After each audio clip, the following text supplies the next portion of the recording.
Big boss ഹൗസിൽ രണ്ട് വ്യക്തികൾ തമ്മിൽ പ്രണയമോ ഫ്രണ്ട്ഷിപ്പോ ഉണ്ടാകാൻ പാടില്ലേ? ഇനി അഥവാ ഉണ്ടായാൽ തന്നെ ഈ രണ്ട് വ്യക്തികൾ ഒന്നാകുമോ? കുറച്ചുകൂടെ വ്യക്തമായി പറഞ്ഞാൽ രണ്ട് ഇൻഡിവിജ്വൽസ് ഒന്നാകുമോ? ഒരു ലോജിക്കുമില്ലാത്ത ഒരു ആരോപണമാണിത്. എസ്പെഷ്യലി ബിഗ് ബോസ് ഹൗസിൽ രണ്ട് വ്യക്തികൾക്ക് ഒന്നായി 100 ദിവസം തികയ്ക്കാൻ ഒരിക്കലും സാധിക്കില്ല. ഇൻഡിവിജ്വലായിട്ട് തന്നെ കളിക്കേണ്ട ഗെയിമാണ്. സെറ്റായി നിൽക്കാം. അത് ബിഗ് ബോസിന്റെ പെർമിഷനോട് കൂടിയുള്ള ചില ഫിസിക്കൽ ടാസ്കുകളിൽ സെറ്റായി നിന്ന് കളിക്കുന്നത് ഒരു തെറ്റുമല്ല. പക്ഷെ ഇൻഡിവിജ്വലായി തന്നെ കളിക്കണം എന്നുള്ള മുന്നറിയിപ്പുള്ള ടാസ്കുകളിൽ ഇൻഡിവിജ്വലായിട്ട് തന്നെ ആരാണെങ്കിലും, അത് ജാസ്മിൻ ആണെങ്കിലും ഗബ്രി ആണെങ്കിലും സ്ട്രോങ് ആയി മത്സര ബുദ്ധിയോടുകൂടി കളിക്കുന്നത് നമ്മൾ എല്ലാവരും കണ്ടിട്ടുണ്ട്. ഇനി പ്രണയമാണെങ്കിലും ഫ്രണ്ട്ഷിപ്പ് ആണെങ്കിലും ഒരിക്കലും ഈ രണ്ട് വ്യക്തികൾ ഒന്നാകില്ല. ഒരു എക്സാമ്പിൾ പറഞ്ഞാൽ, ജാസ്മിന്റെ ഭാഗത്ത് നിന്ന് വന്നൊരു തെറ്റുണ്ട്, പേഴ്സണൽ ഹൈജീൻ. അതിനെ പല രീതിയിലും ആളുകൾ എടുക്കുന്നുണ്ട്. അത് ആ കുട്ടിയുടെ ഭാഗത്ത് നിന്ന് വന്ന തെറ്റ് തന്നെയാണ്. പക്ഷെ ഈ പേഴ്സണൽ ഹൈജീന്റെ പേരിൽ പുറത്തുള്ള ഒരു സൈബർ ബുള്ളിങ് പുള്ളിക്കാരത്തിക്ക് ഇപ്പൊ അറിയാൻ സാധിക്കില്ല. പക്ഷെ ഹൗസിനുള്ളിലുള്ള ആളുകൾ ഒറ്റക്കെട്ടായി നിന്ന് ജാസ്മിനെതിരെ കോർണർ ചെയ്ത് സംസാരിക്കുമ്പോൾ ചിലർ കളിയാക്കും, ചിലർ പുച്ഛിച്ചു, ചിലർ ആക്രോശിച്ചു. ഇതിനൊക്കെ മറുപടി ജാസ്മിൻ ഒറ്റയ്ക്കല്ലേ കൊടുത്തത്? ഗബ്രിയാണോ കൊടുത്തത്?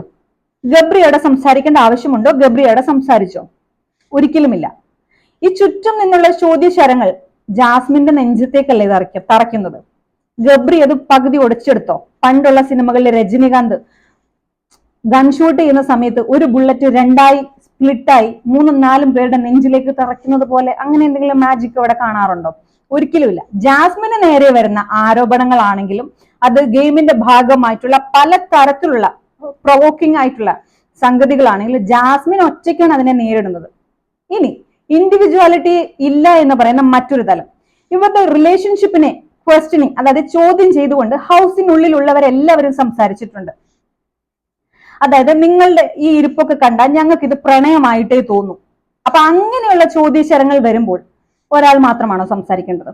അത് ഈ രണ്ടു പേർ ചേർന്ന് തന്നെയല്ലേ സംസാരിക്കേണ്ടത്? ഗബ്രിയും ജാസ്മിനും ചേർന്ന് സംസാരിക്കേണ്ട ചോദ്യമല്ലേ അവിടെ വരുന്നത്? അത് ഇവർ ഒരുമിച്ചല്ലേ നേരിടേണ്ടത്? ആ ചോദ്യങ്ങൾ വരുന്ന സമയത്ത് ഗബ്രി മിണ്ടാതെ ഇരുന്ന് ജാസ്മിൻ മാത്രമാണ് സംസാരിക്കുന്നതെങ്കിൽ പുറത്തുള്ള നമ്മൾ ഉൾപ്പെടെ ആ വീടിനുള്ളവരും എന്തായിരിക്കും പറയുന്നത്? അവൻ മിണ്ടുന്നില്ലല്ലോ, അപ്പൊ അവൻ എന്തോ ഉണ്ട്. ഇനി ജാസ്മിൻ ആണ് മിണ്ടാതിരിക്കുന്നെങ്കിലോ, അപ്പോഴും നമ്മളും അവരും ഒക്കെ പറയും അവൾ മിണ്ടുന്നില്ല, അപ്പൊ അവളുടെ ഉള്ളിൽ എന്തൊക്കെയോ കള്ളത്തരങ്ങളുണ്ട്. മറ്റൊരു ഉദാഹരണം പറഞ്ഞു കഴിഞ്ഞാൽ നമ്മുടെ ജോൺ മണി ദാസിനെതിരെ വൈൽഡ് കാർഡ് എൻട്രി ആയി സീക്രട്ട് ഏജന്റ് സായ് കയറി. ആ വീക്കിൽ സായ് പറഞ്ഞൊരു സ്റ്റേറ്റ്മെന്റ് ഉണ്ട്, ജോൺ മണിയെ ഇവിടെ ചിലർക്കൊക്കെ ഭയമാണ്, ഹൻസിബയോടായിട്ടെന്നുള്ള രീതിയിലാണ് പറഞ്ഞത്. ജോൺ മണി ഇവിടെ പലർക്കും ഭയമാണ്. തൊട്ടുപിറകെ ജാസ്മിൻ എഴുന്നേറ്റ് വന്ന് അത് തിരുത്തി. എന്ന് വെച്ചാൽ വലിയൊരു പവർഫുൾ സ്റ്റേറ്റ്മെന്റ് അവിടെ പറഞ്ഞു. സായ് നിനക്ക് തെറ്റി, ജോൺ മണി ഇവിടെ ആർക്കും ഭയമില്ല, പകരം ജോൺ മണിയോട് ഇവിടെ എല്ലാവർക്കും സ്നേഹമാണ്. ഇങ്ങനെ ആർക്ക് പറയാൻ കഴിയും? ട്രാൻസ്ജെൻഡർ കമ്മ്യൂണിറ്റി, ആ ഒരു കമ്മ്യൂണിറ്റിക്ക് വേണ്ടി ഏറ്റവും അധികം വോയിസ് റൈസ് ചെയ്യുന്നത് ജാസ്മിൻ ആണ്. ഇനി ഒരു കമ്മ്യൂണിറ്റിയെ മാത്രം അവൾ പ്രൊട്ടക്ട് ചെയ്യുന്നു അങ്ങനെയൊന്നും അല്ല. അവിടെയുള്ള എല്ലാവരോടും ഒരു ഹ്യൂമാനിറ്റി, ഒരു പ്രത്യേകതരം ഹ്യൂമാനിറ്റി കാണിക്കാറുണ്ട്. ഇനി മറ്റു ചിലർ മറ്റു രീതിയിൽ വേറൊരു ആരോപണം പറയുന്നുണ്ട്, ഗബ്രി പുറത്തു പോയാൽ ജാസ്മിൻ എന്ത് ചെയ്യും? ജാസ്മിൻ എന്ത് ചെയ്യാനാ? ജാസ്മിൻ സ്ട്രോങ് ആയിട്ട് കളിക്കും. ജാസ്മിൻ പുറത്തു പോയാൽ ഗബ്രി എന്ത് ചെയ്യും? ഗബ്രി വീഴും. ഒരിക്കലുമില്ല. രണ്ടുപേരും സ്ട്രോങ് ഇൻഡിവിജ്വൽ പ്ലെയേഴ്സ് ആണ്. പിന്നെ മനുഷ്യരല്ലേ. അതുവരെ അത്രയും ദിവസം കൂട്ടായിട്ടിരുന്നതിൽ ഒരാൾ പോയാൽ 1-2 ദിവസം ഒക്കെ ഒന്ന് സങ്കടപ്പെട്ടിരുന്നു എന്ന് വരും. അതിപ്പോ അവരുടെ തകർച്ചയാണോ?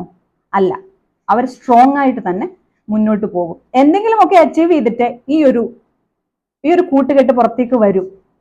കാരണം എല്ലാത്തിനും അപ്പുറം ഇവർ സ്ട്രോങ് പ്ലെയേഴ്സ് ആണ്. ഭയങ്കര പ്ലാനിങ് ആണ് ഇവർക്ക്, ഭയങ്കര സ്ട്രാറ്റജികളാണ്. ഈ പറയുന്ന ഫ്രണ്ട്ഷിപ്പിനെ ലവ് ട്രാക്ക് ആയിട്ട് നമുക്കൊക്കെ തോന്നുന്നതാണെന്ന് എനിക്ക് തോന്നും. മറ്റുള്ളവരുടെ തോന്നലിനെ ഞാൻ കുറ്റം പറയുന്നില്ല. അവരുടെയൊക്കെ കണ്ണിൽ അത് ലവ് ആയിക്കോട്ടെ. ലവ് എന്ന് പറഞ്ഞാൽ രണ്ടുപേർ പ്രണയിക്കുക എന്ന് പുറത്തിരിക്കുന്നവർ പറഞ്ഞു കഴിഞ്ഞാൽ എങ്ങനെയാ ശരിയാകുന്നത്? രണ്ടുപേർ പ്രണയിക്കുക എന്ന് അവരല്ലേ തീരുമാനിക്കണ്ടേ? അവരുടെ തീരുമാനങ്ങൾ, ഒരുമിച്ചുള്ള തീരുമാനങ്ങൾ ഒന്നും നമ്മൾ ഇതുവരെ കണ്ടില്ല. സീസൺ 1 ശ്രീനിഷും പേളിയും അവരുടെ പ്രണയം നമ്മൾ കണ്ടതാണ്. അവർ പരസ്പരം പ്രപ്പോസ് ചെയ്യുന്നത് നമ്മൾ കണ്ടതാണ്. എത്ര മനോഹരമായിരുന്നു അതൊക്കെ. അങ്ങനെ എന്തെങ്കിലും ഇവിടെ കണ്ടോ? ഇവർ തമ്മിൽ ഭയങ്കര അടി ഉണ്ടാവാറുണ്ട്.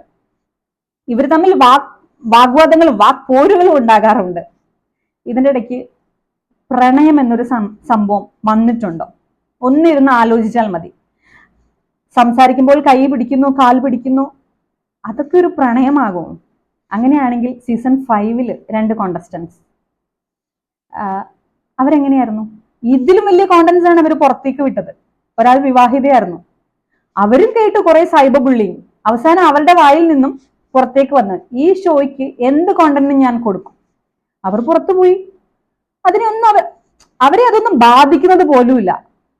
അപ്പം ഇതിന്റെ ഉള്ളിൽ ഒരു പ്രണയമുണ്ട് എന്നൊക്കെ പറയുന്നത് വിശ്വസിക്കാൻ, അല്ലെങ്കിൽ പ്രണയമാണെന്ന് ഈ ഉള്ളിൽ നിൽക്കുന്ന ആളുകൾ കാണിച്ചാൽ പോലും വിശ്വസിക്കണമെങ്കിൽ അതിനകത്ത് റിയലിസ്റ്റിക് ആയിട്ടുള്ള ഒരു സ്ട്രോങ് എലമെന്റ് ഉണ്ടായിരിക്കണം. അതല്ലാത്തതെല്ലാം നമ്മുടെയൊക്കെ ഊഹാപോഹങ്ങളാണ്. അപ്പോൾ വീഡിയോ ആർക്കെങ്കിലും ഇഷ്ടപ്പെട്ടിട്ടുണ്ടെങ്കിൽ ഒന്ന് ലൈക്ക് ചെയ്യുക, സബ്സ്ക്രൈബ് ചെയ്യുക, ഷെയർ ചെയ്യുക, കമൻറ്റ് ഉറപ്പായിട്ടും തരിക. തിരുത്താൻ പറ്റുന്നതൊക്കെ നമുക്ക് തിരുത്താമല്ലോ. Thank you so much.